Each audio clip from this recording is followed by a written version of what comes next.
On January 26, 1945, in Holzwihr, France, a soldier of Germany's 2nd Mountain Division stood inside an aid station, watching through the window as medics brought in the wounded. His formation had just launched an assault with 250 troops and 6 tanks against a single American lieutenant standing atop a burning tank destroyer. That American possessed only one machine gun. In less than an hour, the German attacking force had been reduced to just 70 men still capable of fighting. The survivors could talk about nothing except the weapon that had stopped them, as if they had run into a wall. That weapon wasn't an experimental supermachine, nor a technological breakthrough forged in advanced German factories, but rather a straightforward American machine gun first mass-produced back in 1933. Yet this weapon, the Browning M2.50 caliber heavy machine gun, would become the most dreaded firearm in the American inventory. Its reputation wasn't built on sophistication, but on raw, overwhelming lethality. Those German survivors had just seen firsthand what would later be remembered as one of the most iconic actions in United States military history. First Lieutenant Audie Murphy, badly wounded and completely alone, had climbed onto the fiery hull of an M10 tank destroyer and manned its turret-mounted .50 caliber machine gun against an entire German infantry company backed by armored vehicles. For more than an hour, Murphy kept firing that weapon with such staggering precision and intensity that the German attack collapsed entirely. The formal Medal of Honor citation, presented by Lieutenant General Alexander Patch on June 2, 1945, stated that Murphy had inflicted roughly 50 casualties upon the advancing German formation. German medical units had by then become grimly accustomed to the effects of .50 caliber hits. Unlike standard rifle bullets, which might wound a man and leave some chance of survival, .50 caliber rounds produced devastating tissue destruction. The immense energy they released meant that any strike to an arm or leg frequently resulted in traumatic amputation. A strike to the torso was almost always immediately fatal. German frontline hospitals quickly learned to identify .50 caliber wounds simply from their catastrophic nature. In many cases, medical staff could do little more than provide comfort or try to keep the wounded alive long enough for evacuation, though countless soldiers never survived long enough to reach those facilities. The medical consequences went far beyond physical injuries. German formations subjected to sustained .50 caliber fire experienced alarming levels of psychological trauma, combat stress, and breakdowns in unit discipline, far more than units exposed only to ordinary small arms fire. Medical personnel observed that troops who endured repeated .50 caliber barrages even when they suffered no bodily injuries displayed intense stress reactions and symptoms of acute combat fatigue. The awareness that the next burst of fire could not be survived simply by hiding, that survival hinged more on chance than on skill, created a profound sense of helplessness with both medical and military implications. But what happened at Holzwihr was far from unique. From the hedgerows of Normandy to the icy woods of the Ardennes, from the barren sands of North Africa to the very skies above the Reich, German soldiers grew to identify and dread a specific sound. It was the deep, pulsing roar of the Browning M2, hammering away at 450 to 575 rounds per minute. Each enormous .50 caliber cartridge carried enough power to pierce lightly armored vehicles, shred concrete structures, and reduce human bodies to mangled remains. The shift from dismissive skepticism to genuine terror had begun 3 years earlier. American industrial capability was about to express itself not merely in production tables, but in the first-hand accounts of German soldiers who encountered this weapon and managed to survive. What they came to understand would completely upend their view of modern warfare and expose a deeper reality about U.S. military strategy. The United States had not produced the world's most advanced heavy machine gun. They had created something far more lethal, the most dependable, most widespread, and most psychologically shattering crew-served weapon ever deployed. The progression from contempt to fear started unexpectedly. On September 6, 1943, high above Stuttgart, 388 B-17 Flying Fortresses pushed toward Germany's industrial core in the first major daylight bombing mission against the city. Luftwaffe fighter groups scrambled to engage them. Among the intercepting units were seasoned pilots who had destroyed dozens of Allied aircraft across 2 years of combat. They trusted their Focke-Wulf 190 fighters, each equipped with 4 20mm cannons and 2 13mm machine guns. The German pilots executed their textbook attack, diving from high and ahead of the approaching formation. At a distance of roughly 800 meters, they unleashed their fire. Cannons boomed, shells blazing toward the lead bombers. But then something occurred that instantly rewrote Germany's perception of aerial warfare. The bomber formation erupted with returning fire, not smoke from damage, but a storm of muzzle flashes. Every B-17 mounted 13 Browning M2 heavy machine guns. In a standard formation of 36 bombers, that meant 468 heavy machine guns firing back. Every one of the weapons unleashed in that moment, every single M2 Browning firing, sent identical .50 caliber rounds capable of striking targets out to 1,830 meters with deadly accuracy. The combined defensive fire coming from the bomber formation exceeded 6,000 rounds per minute, forming a barrier of metal that no enemy fighter could enter without severe risk. German pilots felt their aircraft jolt violently as .50 caliber bullets ripped into their wings, engine housings, and cockpit glass. Many were forced to pull out of their attack runs abruptly, diving away with machines leaking smoke, fuel, or hydraulic fluid. The Luftwaffe paid a steep price during this mission. While 45 B-17 bombers were lost, the German fighter losses were devastating, especially for squadrons that no longer had veteran aviators to replace the fallen. What the German pilots failed to grasp at that moment was that they were not just facing a weapon, they were facing an entire strategic mindset. The United States had addressed the challenge of defending bombers not through advanced or exotic technology, but by relying on massive concentrations of firepower. A single B-17G typically carried between 5,000 and 7,000 rounds of .50 caliber ammunition spread across 13 defensive gun positions, and some crews secretly loaded even more than regulations allowed. German fighter pilots had been trained to value their 20mm and 30mm cannons, understanding that a single accurate shot from those weapons could destroy a bomber outright. They were accustomed to the fearsome explosive shells that detonated upon impact. But the American .50 caliber round was not an explosive projectile. It did not have to be. The large half-inch bullet, 707 grains in weight, traveling at 2,900 feet per second, delivering over 12,000 foot-pounds of energy, simply punched through anything in its path, aircraft frames, engines, fuel systems, and pilots themselves. By October 1943, Luftwaffe fighter groups had begun to realize the true scale of the threat. Oberleutnant Heinrich Wormheller, an ace credited with 93 victories, described the experience in a letter home. He wrote that attacking American bombers felt like flying straight into a storm made of metal. The tracers, visible as 1 in every 5 rounds, were only a reminder that for each glowing streak, 4 invisible bullets were cutting through the air nearby. By the time a German fighter close to a distance at which its cannons could be used effectively, it was already deep inside the deadly range of the American guns. German pilots experimented with new approaches. They attempted frontal attacks, steep dives from above, climbing strikes from below, and coordinated assaults from either side. None of these methods produced consistent success. The American bombers had overlapping arcs of fire. Approaching from the front meant being targeted by the nose guns and the top turrets simultaneously. From the rear, the tail guns and the ball turret engaged the attacker. From either side, the waist gunners opened fire. From above or below, both the ball turret and the top turret responded.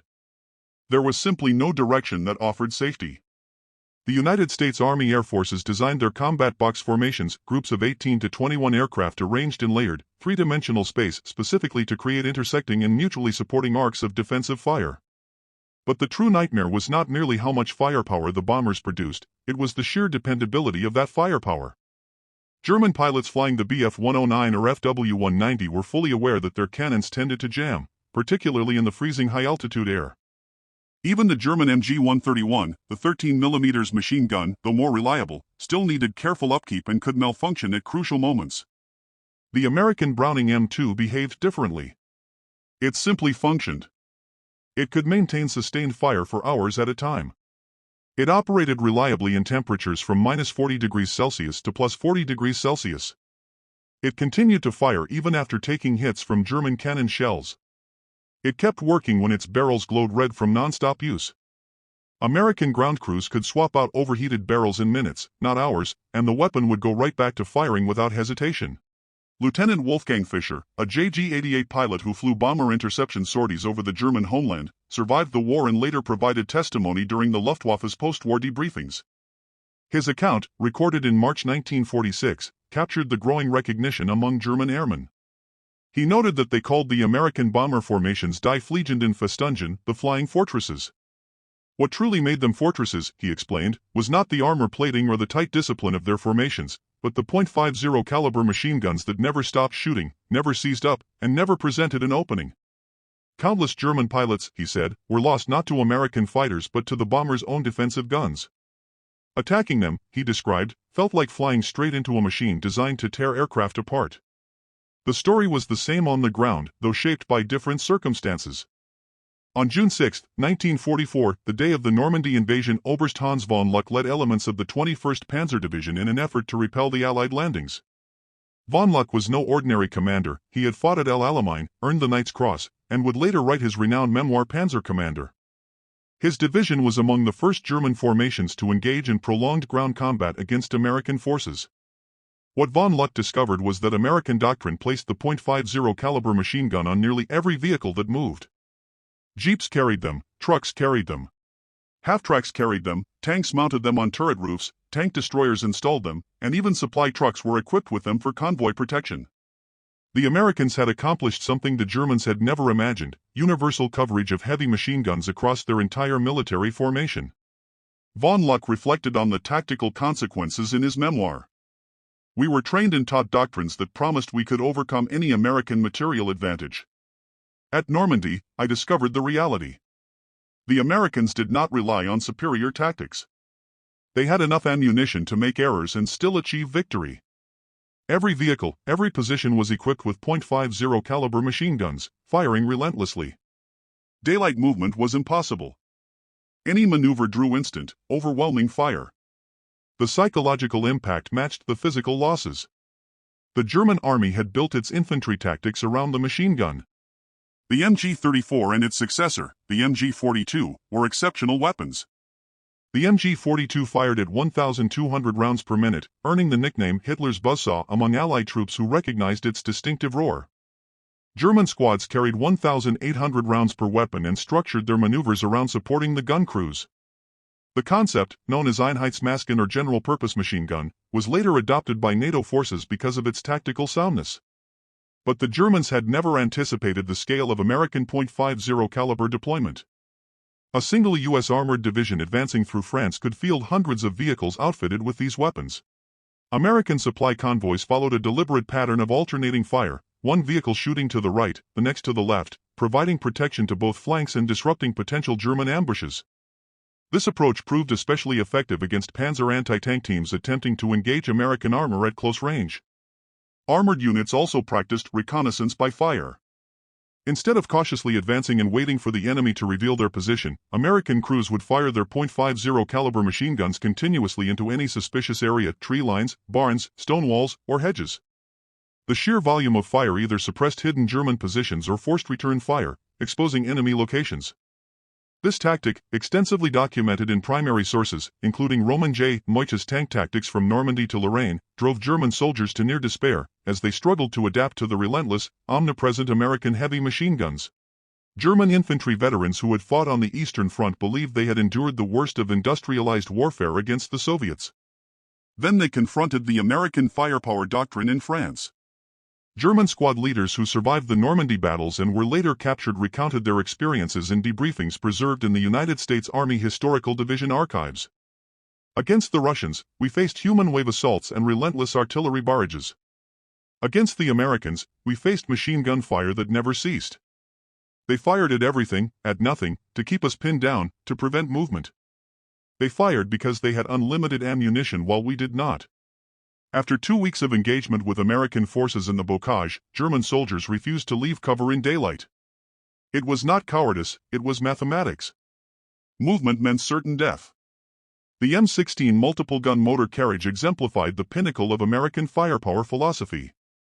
This half-track mounted .50 caliber machine guns in a powered turret, originally intended for anti-aircraft defense. The combined rate of fire approached 2,200 rounds per minute. American soldiers nicknamed it the meat chopper or crowd mower. Official records from the 473rd AAA Battalion in November 1944 noted that the M16 half-track, while designed for anti-aircraft purposes, was frequently repurposed to target ground troops. By late 1944, with the Luftwaffe largely defeated over Western Europe, American anti-aircraft units were reassigned for ground support operations. The M16 proved devastatingly effective against German infantry and light vehicles. During the Battle of the Bulge, the last major German offensive in the West from December 16, 1944, to January 25, 1945, M16 units were credited with disrupting numerous German infantry attacks simply by sweeping their four-gun mounts across advancing formations. The experience of German forces attempting to ambush American supply convoys highlights why the .50 caliber machine gun became so feared and despised. German convoy ambush doctrine prescribed allowing the lead vehicles to pass, then destroying the vehicles in the middle to form a roadblock, and finally eliminating the remaining trapped vehicles systematically. This tactic had previously succeeded against British and Soviet supply lines. Against American convoys, however, it failed catastrophically. American convoy doctrine placed vehicles armed with .50 caliber guns at intervals along the column. When an ambush was launched, American vehicles immediately returned fire using their .50 caliber machine guns, while other vehicles maneuvered to flank the attackers. The intensity of this return fire was so overwhelming that German ambush teams often sustained heavier losses than the convoys they were attempting to strike. German platoon leaders who had taken part in convoy ambushes during the battles in France later described the evolution and eventual failure of their tactics in post-war interrogations. In the earliest ambushes, German forces deployed infantry armed with machine guns and panzerfausts along roadsides. American convoys, however, had vehicles equipped with .50 caliber machine guns distributed throughout the formation. The sheer volume of return fire was devastating. German units soon learned to ambush only isolated vehicles, but such targets were rare. The Americans traveled in strength specifically because they knew German forces could not effectively assault entire convoys. The American pattern of alternating fire proved particularly effective. Vehicles on the right side of the road would engage targets on the right flank, while those on the left would fire at the left. This created intersecting fields of fire that covered both sides of the road simultaneously. German forces attempting to ambush from a single direction found themselves under fire not just from that side but also from the opposite flank. The psychological impact of being targeted simultaneously from multiple directions by weapons that could penetrate cover, combined with virtually limitless ammunition, made successful ambushes nearly impossible. American logistics units recognized the .50 caliber machine gun as their primary defensive weapon. Drivers and assistant drivers were trained to operate the guns, and convoys carried ammunition in quantities far exceeding official allocations. Convoy commanders had full authority to immediately engage any suspected threat with overwhelming firepower. By mid to late 1944, German forces had largely abandoned efforts to disrupt American supply lines in regions where U.S. forces maintained air superiority and sufficient ground combat power to respond effectively. This had strategic consequences beyond the immediate battlefield. German forces in France, and later Germany itself, could not reliably interrupt American logistics, ensuring that U.S. units could count on steady resupply of ammunition, fuel, food, and equipment. This meant that American tactical planning could operate with the expectation that firepower would be reliably available whenever it was needed. In contrast, German planning had to contend with chronic shortages of ammunition, intermittent fuel supplies, and the certainty that whatever resources did arrive would often come late and in insufficient amounts. The .50 caliber machine gun represented both the cause and a reflection of American logistical dominance. Its effectiveness stemmed from the U.S. industrial capacity to produce massive quantities of ammunition. Its reliability ensured that once supplies reached the front, they could be used efficiently. German soldiers observing the arcs of American tracer fire across the battlefield at night realized they were witnessing more than simple ammunition expenditure, they were seeing tangible proof of an industrial might far beyond their own. The terror from American aircraft added another layer of fear surrounding the .50 caliber. The Republic P-47 Thunderbolt, nicknamed the Jug by American pilots, carried 8 Browning M2 machine guns in its wings. This configuration allowed a single fighter to unleash 4,400 rounds per minute of concentrated fire during strafing attacks. German ground forces quickly learned to identify the distinctive silhouette of the P-47 and the ominous roar that signaled imminent death. A strafing run by a formation of 4 P-47s meant 32.50 caliber machine guns converging on a single target area. The aircraft approached at high speed and low altitude, often giving the enemy little time to react. Pilots opened fire at ranges of 600 to 800 meters and systematically walked their fire across German positions, vehicles, and troop concentrations. Survivors described the effect as a horizontal storm of metal that left nothing intact. German supply sergeants who survived multiple strafing attacks during the retreat from Normandy in August 1944 recounted the helplessness felt by their troops under American air power during post-war interrogations. "You hear the engines first," one explained. "By the time you look up, they are already firing. The bullets strike the road, the vehicles, and the men all at once. There is no cover that works. Stone walls crumble. Trees are cut down. Metal tears like paper. One moment you can be behind a truck, the next it is gone, reduced to pieces of metal in fire. Soldiers learned to abandon vehicles the instant they heard aircraft engines. Better to lose the vehicle than both the vehicle and the crew. The P-47 proved especially effective in missions that American pilots termed armed reconnaissance. Rather than focusing on specific objectives, these flights patrolled assigned sectors, seeking targets of opportunity wherever they appeared. Any German vehicle moving in daylight was at risk of attack, whether it was a troop column, a supply convoy, or an artillery emplacement. The .50 caliber machine guns provided American pilots with enough ammunition to engage multiple targets during a single sortie. A pilot could strafe a convoy, climb to altitude, spot a German tank platoon, dive to strike it, and then strafe a crossroads on the way back. Each gun carried roughly 425 rounds, totaling 3,400 rounds per aircraft, enough to sustain prolonged combat. German forces adapted by traveling primarily at night and during poor weather conditions, but this adjustment came at a significant cost to operational tempo and logistics. Movements that should have taken hours instead required days, and reinforcements often arrived late or never at all. By mid-1944, the Luftwaffe's inability to challenge American air superiority left German ground forces constantly exposed to aerial attacks. The primary instrument of that threat was the .50 caliber machine gun. The combination of ground-mounted and air-delivered .50 caliber fire created a nearly total suppression effect. German units could not move safely during daylight because of strafing runs. They could not move safely at night because American ground forces employed reconnaissance by fire, using vehicle-mounted .50 caliber guns to control roads and trails. They could not mass forces for counterattacks, because American doctrine called for immediate engagement of any detected German formation with all available firepower, including .50 caliber machine guns that could fire continuously while other weapons were brought to bear. This reality systematically eroded German combat effectiveness in the West, not through a single decisive battle or a wonder weapon, but through the cumulative pressure of facing an opponent whose basic heavy machine gun was deployed in overwhelming numbers and used so effectively that traditional military responses became irrelevant.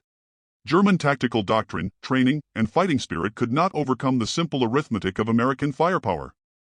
Any German infantry battalion attacking an American position might face dozens of .50 caliber machine guns, all firing continuously, each supplied with thousands of rounds. German doctrine emphasized careful fire discipline to conserve ammunition, but it offered no solution against this relentless, widespread barrage.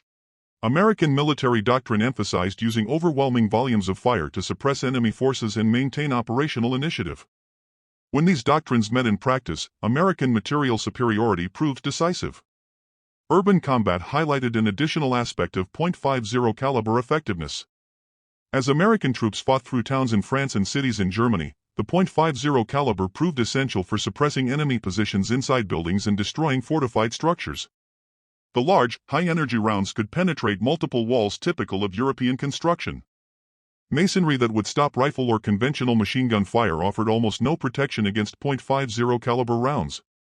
American tank commanders quickly adapted, using turret-mounted .50 caliber guns to suppress upper-story windows and rooftop positions before advancing through urban areas.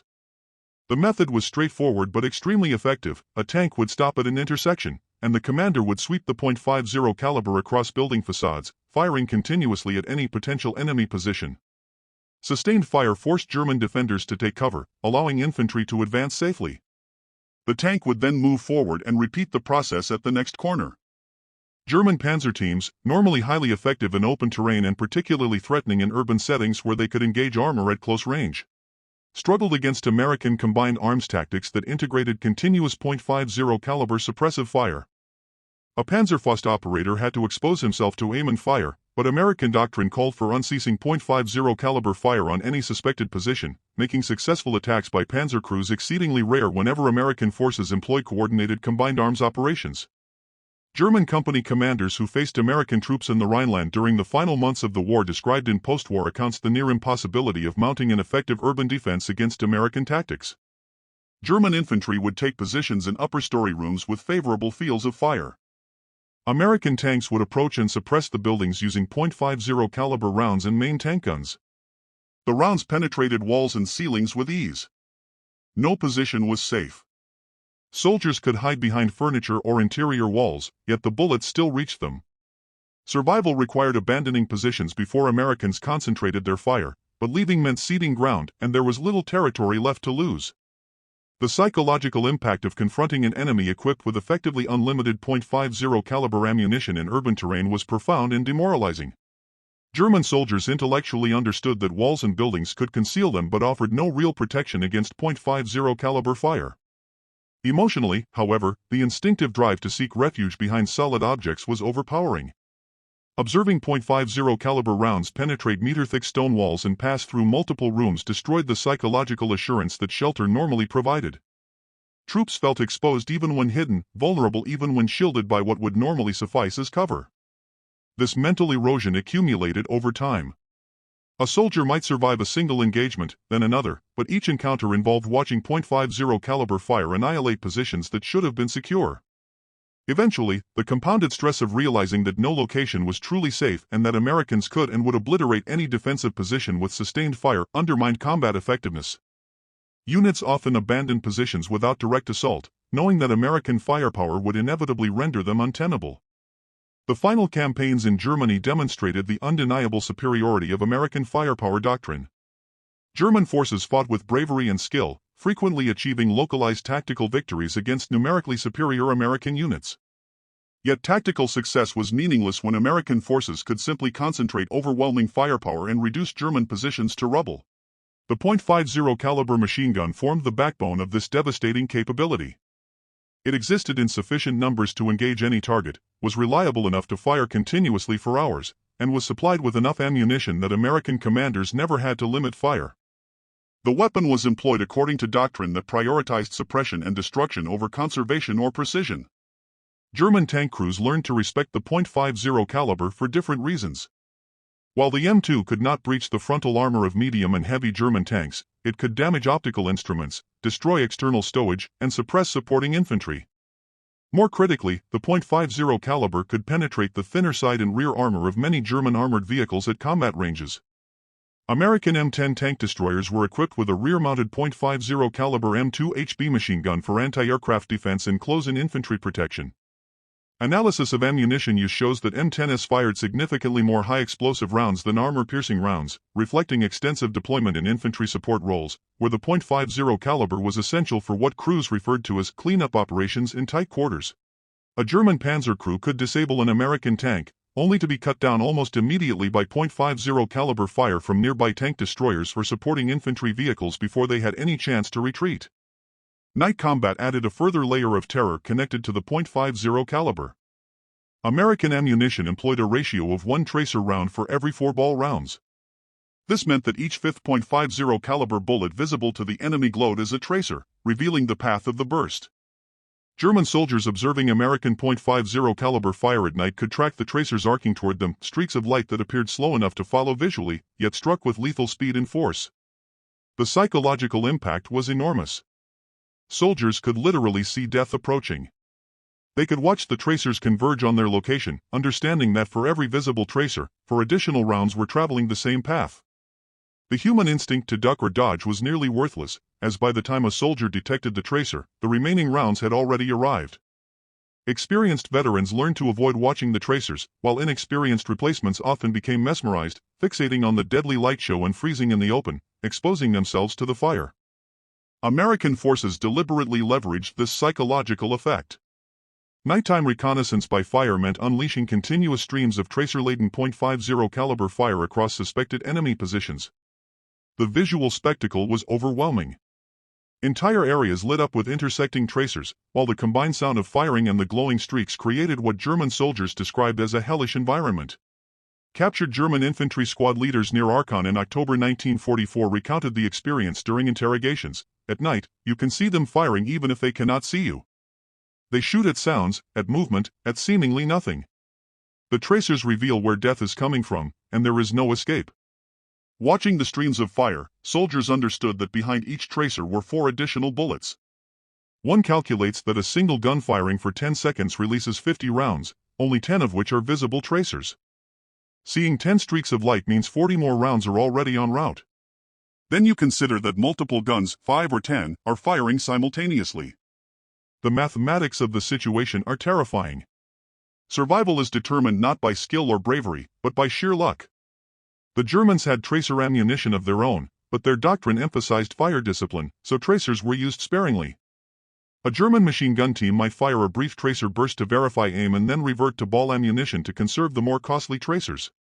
American crews continuously fired belts containing mixed ammunition, and the nighttime visual display of their firepower was therefore far more dramatic than anything the Germans could generate, even when German weapons were capable of higher firing rates. This visual superiority produced practical advantages beyond psychological shock. American commanders could physically watch the pattern of their own fire and adjust it instantly. If tracers were landing short, the gunner could immediately see the error and correct it. German return fire, by contrast, was harder to track because they used tracers much less frequently. As a result, American units enjoyed superior real-time awareness of how accurate their fire was, enabling them to redirect, refine, and focus their shooting far more effectively than German troops, whose conservative use of tracers provided little immediate feedback. The Germans attempted various countermeasures. They tried pushing armored units forward more boldly to close the distance before the .50 caliber fire became overwhelming.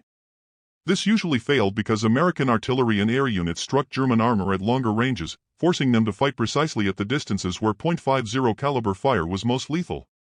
The Germans also attempted infiltration techniques, moving at night or in poor weather to avoid detection. But American logistical strength ensured a constant supply of .50 caliber ammunition, and American doctrine encouraged firing at any potentially hostile location even without confirmed targets. On July 25, 1944, during Operation Cobra, the American breakout from Normandy, 1,800 heavy bombers dropped 3,300 tons of explosives onto German positions near St. Lo. General Major Fritz Bayerlein, commander of the elite Panzer Lehr Division defending the area, later produced detailed manuscripts for the U.S. Army Historical Division evaluating the campaign. His analysis of American firepower was precise and damning.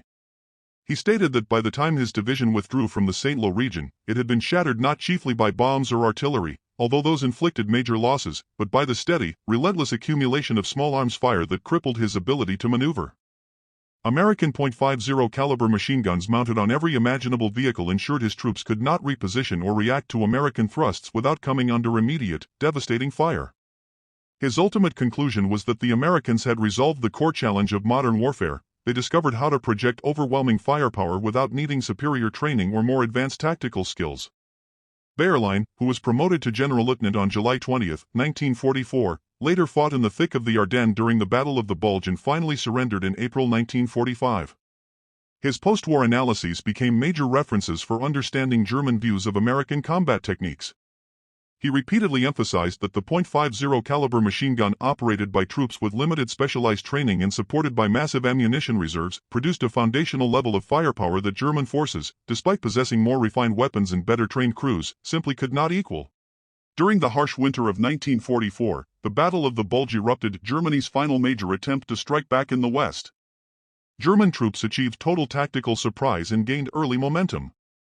For several days, it even seemed possible that their armored divisions might push through to the Meuse River and drive a wedge between the Allied forces. But soon, American supply strength re-emerged, and along with it, the dominance of the .50 caliber machine gun.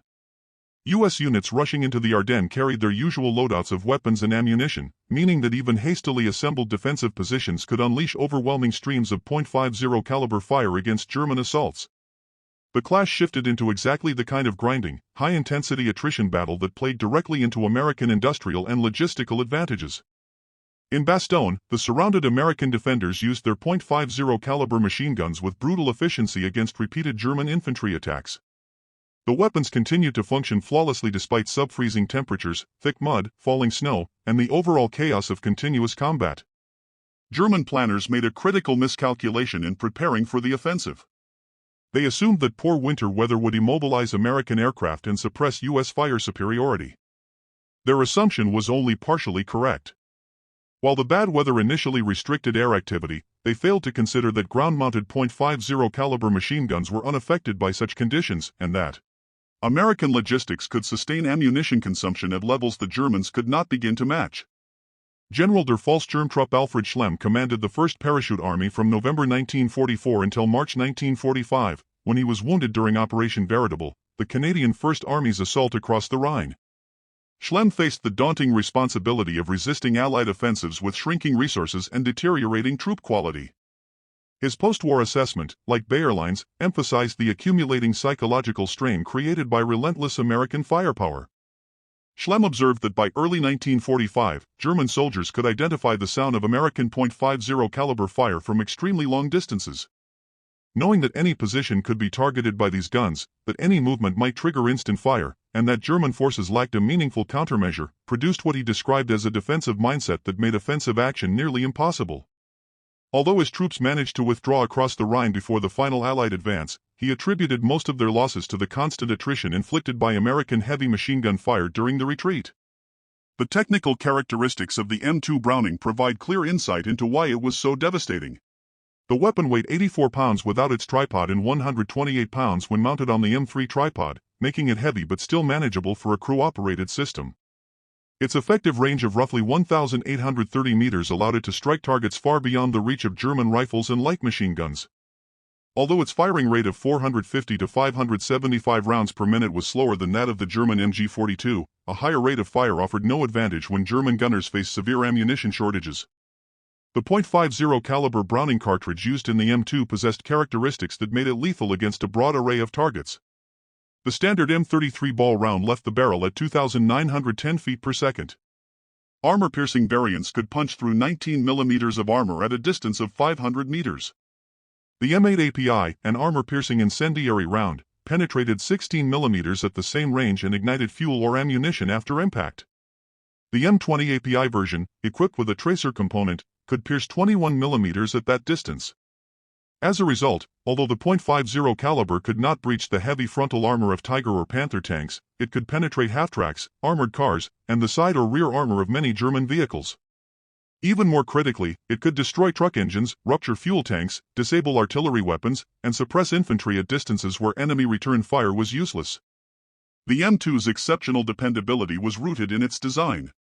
John Browning began working on it in July 1917 during the First World War. The early M1921 water-cooled .50 caliber machine gun, weighing 121 pounds with its water jacket, proved too burdensome for mobile combat. The air-cooled M2, adopted in 1933, removed the need for water cooling, cut weight, and preserved excellent reliability. Its core operating mechanisms were straightforward, durable, and long-tested. American manufacturers such as AC Spark Plug, Frigidaire, Guide Lamp, and Colt produced nearly 2 million .50 caliber machine guns of all versions during the conflict. Production of the M2HB, the heavy barrel model designed for extended firing, totaled around 350,000 units across all branches and theaters of war.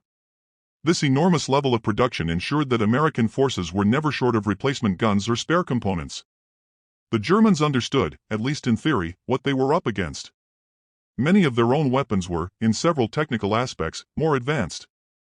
The MG34 and MG42 were superior designs for squad automatic fire. The German 13mm MG131 aircraft gun boasted a faster firing rate of 900 rounds per minute, and their 20mm and 30mm aircraft cannons delivered far greater destructive power with each hit. Yet none of that sophistication mattered when confronted with overwhelming industrial capacity. The Americans had created a weapon that met every required battlefield role and manufactured it in such massive numbers that it could be used universally. Every U.S. bomber carried 13 M2S fighters like the P-47 Thunderbolt mounted 8 of them. Every American combat vehicle carried at least one, and infantry companies fielded their own .50 caliber heavy machine gun units. Anti-aircraft crews could even adapt their M16 quad mounts for ground fighting. The gun was everywhere, consistently present, constantly supplied with abundant ammunition, and always dependable. The psychological toll on German troops accumulated relentlessly. Individual soldiers might survive encounters with .50 caliber fire. Entire units might accomplish local objectives despite facing superior American firepower. But after weeks and months of fighting, the unending awareness that the Americans could unleash immense, accurate fire at any moment, with weapons that function flawlessly in every environment, gradually eroded German combat capability as surely as casualties or lost equipment. This was not a reflection of fear or weakness among German troops. They were seasoned veterans who had battled across Europe, North Africa, and the Eastern Front. Yet the American way of war produced a unique demoralizing effect. The Soviets might overwhelm with sheer numbers and artillery, the British might rely on coordinated tactical proficiency, but the Americans applied vast industrial strength and kept firing until opposition collapsed.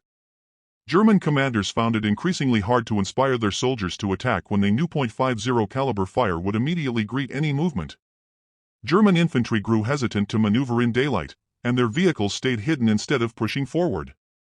Tactical initiative shifted for good to the Americans, not because they possessed superior tactics or finer training, but because U.S. doctrine, grounded in limitless ammunition and highly reliable weapons, rendered German methods ineffective.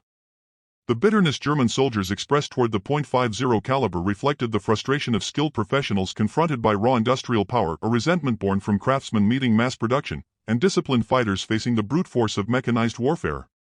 The dependence on overwhelming resources rather than superior expertise, the readiness to eliminate rather than capture or maneuver around a target, these were not the hallmarks of traditional European-style soldiering.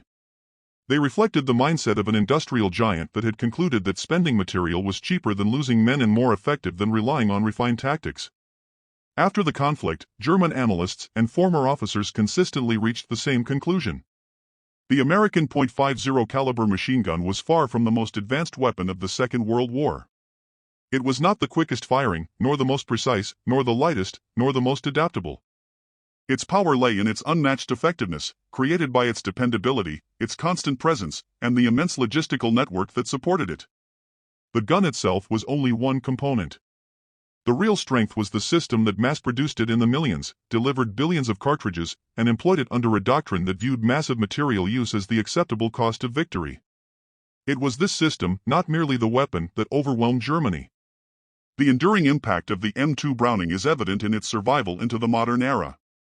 8 decades since it first entered production, it continues to serve in the U.S. military and in armed forces across the globe. It has outlived every weapon that opposed it in the Second World War and has been present in every American conflict from that time to today. Its longevity is proof of its fundamentally sound engineering and the effectiveness of the military philosophy it represents. Strategically, the deeper consequences only became visible after the war had ended. German strategy had been built on the belief that superior skill and tactical mastery could counterbalance American numerical superiority. That belief proved disastrously misguided. The .50 caliber machine gun showed that sufficiently capable weapons, produced in massive volumes and supplied without constraint, inevitably outperform highly refined weapons produced sparingly and used cautiously.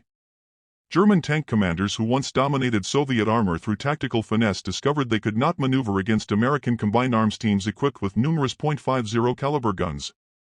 German infantry who had perfected the use of the MG-42 found their expertise irrelevant when American forces simply drowned their defenses in relentless .50 caliber fire. German pilots who had sharpened their abilities against the RAF were torn apart by bomber defenses that relied on overwhelming fire volume rather than precision skill. The underlying message was stark and universal: in industrialized war, the side capable of sustaining the greater material outlay will triumph, regardless of differences in tactical proficiency. Germany entered the conflict with the mentality of artisans facing a war of mass manufacturing. They optimized for efficiency when the reality demanded brute force. They rationed ammunition while their opponents could expend it freely without hesitation. German troops learned, through harsh experience, that modern mechanized conflict rewards not clever maneuvers or elite training but the ability to maintain overwhelming material pressure. The M2 Browning .50 caliber machine gun became both the emblem and the tool of that reality. German soldiers brought skill, doctrine, and resolve to the battlefield. The Americans brought an industrial engine capable of producing and supplying heavy machine guns in such immense quantities that meaningful resistance became mathematically impossible. When those two philosophies of warfare collided, the final result was inevitable.